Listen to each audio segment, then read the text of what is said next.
Station, Houston. Are you ready?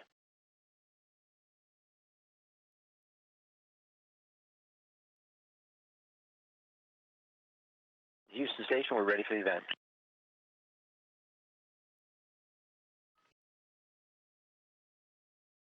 Asa Elo Intermediate School, this is Mission Control Houston. Please call station for a voice check. Station, this is Asa Elo Jr. at Asa Elo Jr. Intermediate School. How do you hear me?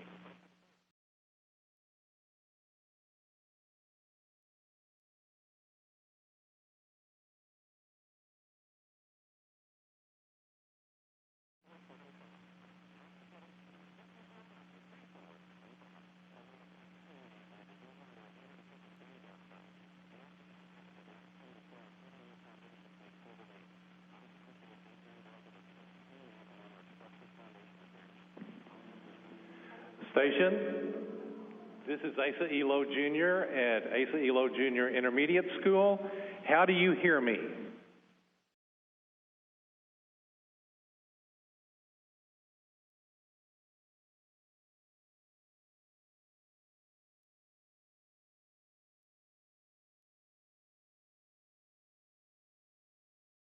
Absolutely, we're standing by whenever things are worked out.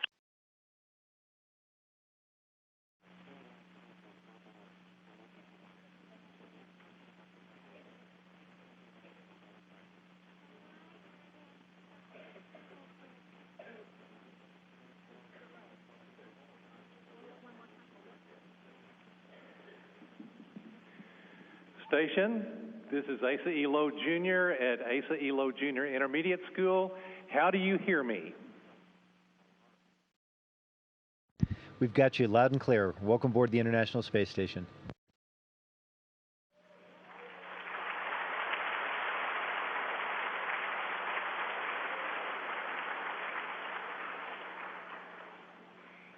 Commander Dan, this is Tyler Smeeby. What is your mission on the International Space Station, and what activities do you do to pass the time when not working? Hi, Tyler. Actually, our missions are very many on board Space Station. Our primary mission right now is conducting science, and for the time that we'll spend aboard Space Station, which is about 6 months, we've got a little over 100 separate scientific investigations that we're working on. So that's the big piece of it. Another part of our mission is just keeping Space Station working and functioning. We have to be engineers, we have to be technicians, we have to be able to do all the ordinary things that you'd have to do to maintain your house if things break, for example. And we do all those things. In addition to that, we take care of ourselves, and occasionally we'll have visiting vehicles that'll bring up cargo. Occasionally we'll do robotic operations, and sometimes we'll catch those visiting vehicles. We expect to do that here in a couple of months. And sometimes we'll go outside and do spacewalks. But the primary mission is science. Hi, Mr. Don. This is Dijon Taylor. How do you deal with minor and major injuries and or illnesses while in space?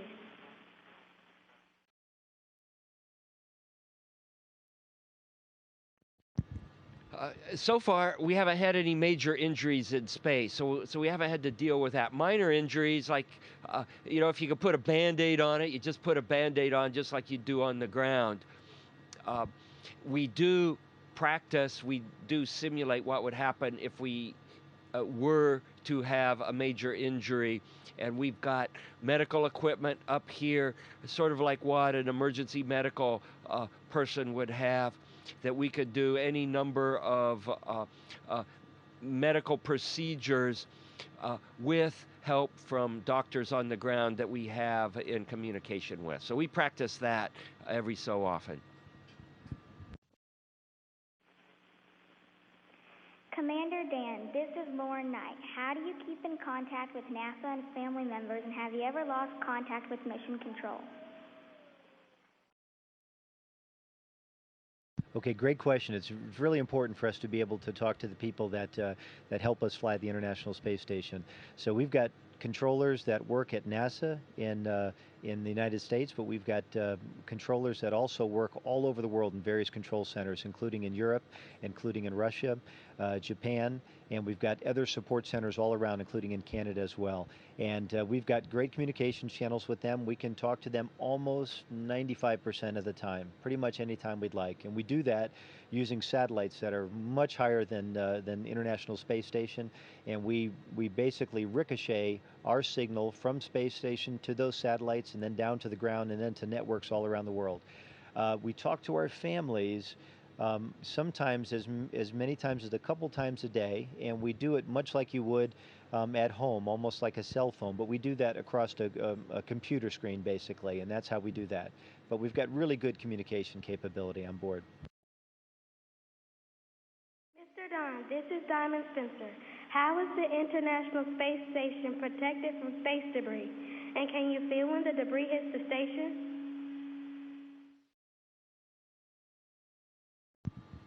Space Station has what we call micrometeorite shielding on it. And this is shielding that will protect it from something maybe as big as a pea.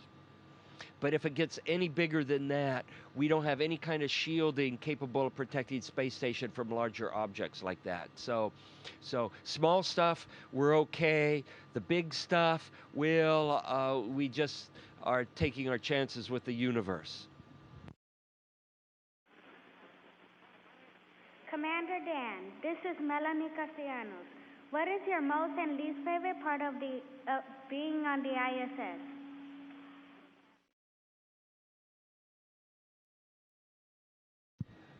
Probably my most favorite thing about being on the International Space Station is just getting a chance to live and work in space and to do all the different things that we do, and working with a lot of really smart, really talented people all over the world that help us make that possible.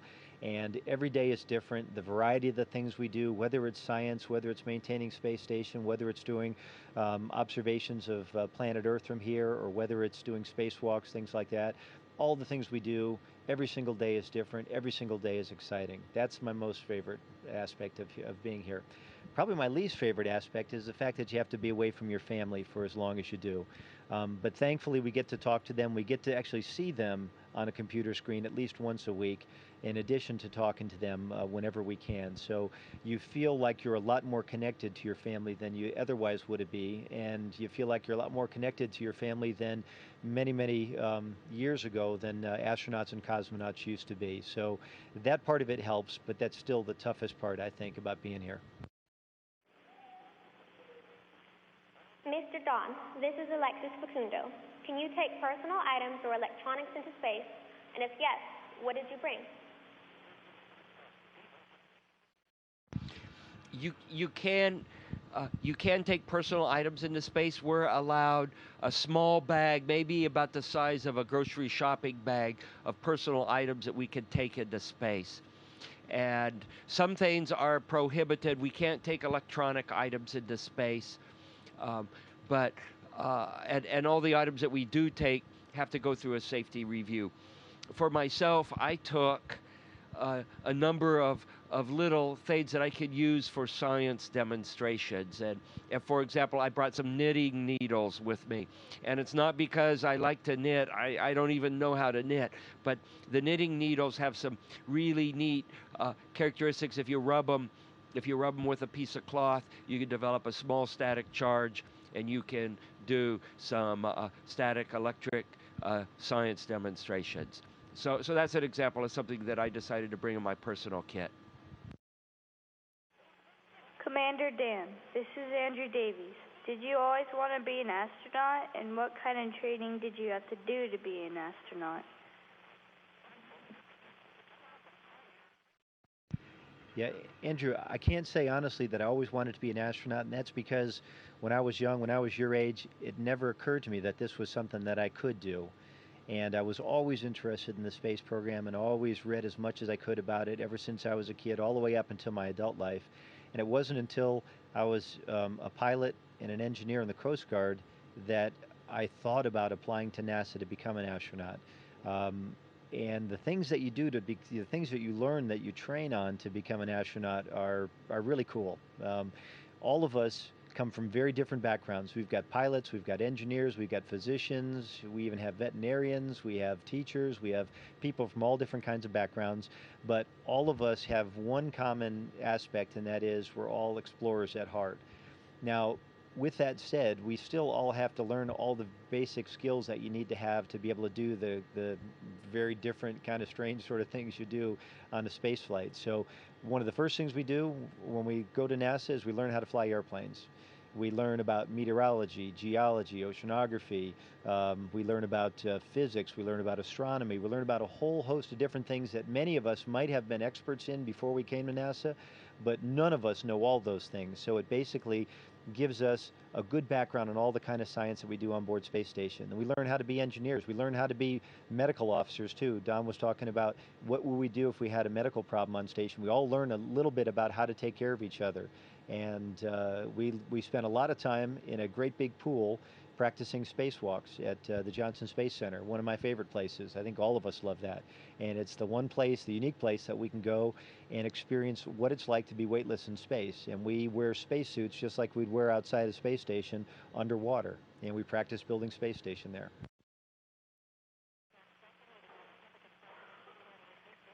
Mr. Don, this is William Jones. How many times can an astronaut go into space, and how long can they stay there? Well, currently, our missions are planned for about 6 months. And maybe it'll be a month longer, maybe it'll be a month shorter. But 6 months is the normal mission duration for space station at this point in time. How many times can you do this? Well, from a radiation point of view, you get about 10% of your allowed radiation limit for each space station mission. So this is my second mission, so in concept I could do this 8 more times. However, if you fly once every 6 to 10 years, you're going to be close to 100 years old by the time you get done flying your 10 missions. So the number of missions a person flies typically depends on how long you have a career as an astronaut.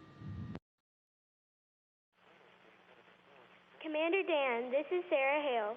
What challenges do you face when completing day-to-day activities like haircuts, for instance? Yeah, that's another thing you have to do. So in addition to being scientist, engineer, and spacewalker, and all these other things, you got to be able to cut hair. And I think all of us in theory might have practiced that before we came here, but none of us ever did it until we actually got here and we were faced with one of our crewmates who needed a haircut. And so we basically will start cutting each other's hair, and if we make a mistake, the hair will get a little shorter and a little shorter, and eventually it'll be relatively even. A lot of the things that we do are just basic kinds of things that everybody has to do living on planet Earth. And cleaning space station, for example, is a very challenging thing. If you have to clean your room, the things that are laying about literally are laying on the floor, so they're all generally in one place. It may look like a mess, but it's a lot easier to clean that than it is to clean a place where all of those things could end up on the floor, the walls, the ceiling, in any corner you could imagine. So we get very creative and about how we take care of all the routine things as well. Mr. Don, this is Cody Tecklenburg. Do you have a procedure in place in case you find other forms of life in space?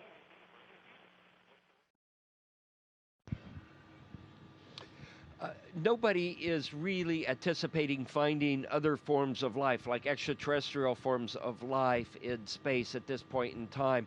We're still debating whether or not we've found any such fossil forms in meteorites that we have confirmed that come from Mars. Now, whether there are other forms of microbial life, that's something that maybe your generation will discover. But what we do have in place now are how we deal with microbial forms of life that come from planet Earth. We have or have done experiments that involve bacteria and virus, and we have to make sure that they are double or triple contained so that they won't spill out of their Petri dishes. And then there are other unwanted forms of life that we have to keep in control. For example, mold and mildew, just like it could grow in your bathroom walls, it could grow up here. And so we have to clean and disinfect areas of space station to keep unwanted things like that from happening. And then when we have our food wrappers and things, pouches that our food was rehydrated in, and then you eat the food, but there's always a little bit of residue. That can turn into a biological experiment itself. And so we have ways to deal with our wet food wrapper waste. So most of the things we have on space station right now in terms of microbial life forms are how do we deal with these that come from planet Earth? Commander Dan, this is Caleb Hernandez. How hard is it to maintain a good relationship with each other in such a small space for long periods of time? That's an interesting question. I think in my experience, and maybe it's the thing that I said earlier, the fact that all of us, even though we come from different backgrounds, all at heart love what we're doing, all at heart believe in the necessity for human beings to explore. And so all of us are very happy. All of us really get along well, incredibly well. And we were all great friends long before we climbed aboard rockets and headed up to the International Space Station. And I think in general, that's pretty much been the experience throughout the space program. But it is a challenge. I think if you look at doing deep space missions where you were to go perhaps to Mars, for example, for a couple of years and be in very close quarters, it's really, really important for people that do those kinds of missions to be very empathetic, sympathetic, to be able to really genuinely care about the folks around them and be willing to give each other the amount of space that you need. But this is a teamwork. Flying in space is a team sport. And it can be a dangerous team sport, and I think it's important to really, really care about those that you fly with. Mr. Don, this is Medina Bearcat. Do you celebrate holidays in space, and if yes, how? Do we celebrate holidays in space? Of course we celebrate holidays in space. Anytime you're away from home for long periods of time, particularly in a frontier, human beings celebrate holidays. We did this when America was being settled. We do it as scientists in Antarctica. We also do it in space. And since it's an international space station, we get to celebrate not only the American holidays, but we get to celebrate key international holidays as well. Commander Dan, this is Lauren Young. Can you use cell phones in space?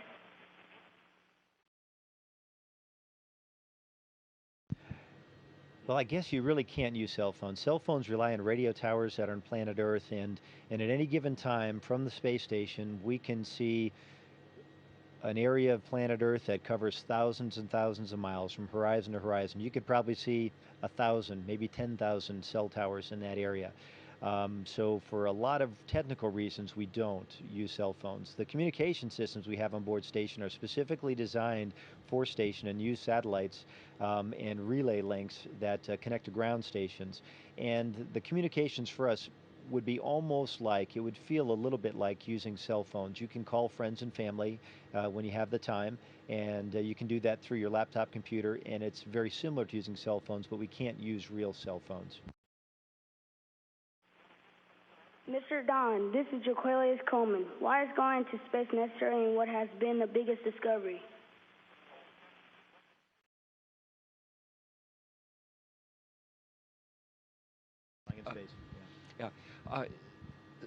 We're doing a number of different science experiments right now. Some are biological experiments on ourselves where we're guinea pigs, and then we do a number of physical science experiments, combustion, crystallization, things like that. And to see a major breakthrough takes quite a few years. And it's something that's slow in coming, and it's something that lots of people on the ground have to sit and think about what the results are before everyone decides that, wow, this is really significant. So for these kinds of results, we will have to wait and see what comes from space station. Commander Dan, this is Emma Tran. How will the equipment and supplies be lifted to the ISS now that the shuttle program has been discontinued? Now, great question. We have cargo ships that come up from Russia. In fact, we just 4 days ago received one on board Space Station, and that's been a steady means for us to get cargo for a long time since the space station started, in addition to the space shuttles. The space shuttle up mass capability, that is the ability to lift cargo from Earth to bring it to station, is being replaced by commercial vehicles, and the very first of those is going to come in a couple of months to space station. So we've got a number of those that'll come. The Europeans have an automated transfer vehicle, which is a large cargo vehicle that also has been to space station and will also in a couple of months be coming back.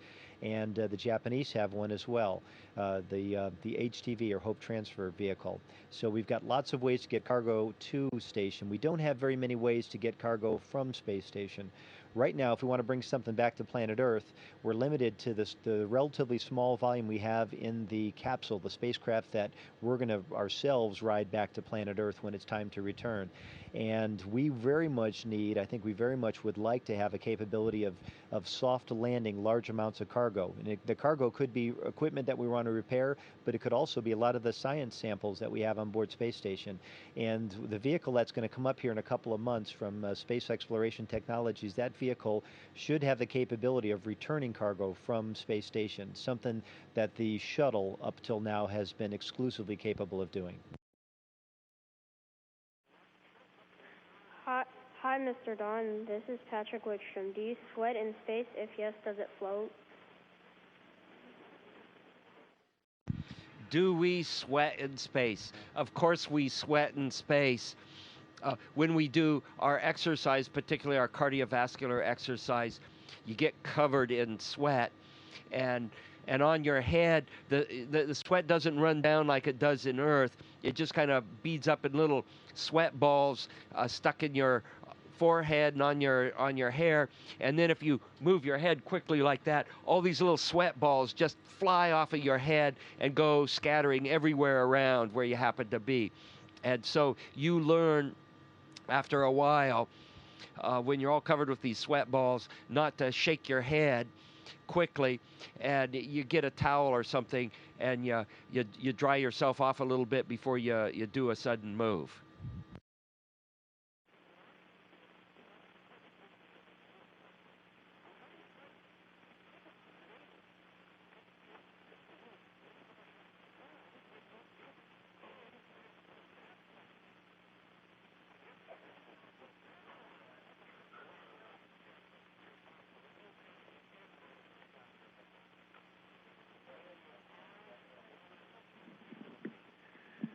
Thank you, International Space Station. Thank you so much. It's our honor. And Asa Low Schools, thanks very much for being with us today. It was great to talk with you. There were great questions the kids had, and we look forward very much to them pursuing careers in science and technology, engineering and math, if that's what they'd like to do down the road. We very much need their energy and their ideas in the space program of the future. Thank you.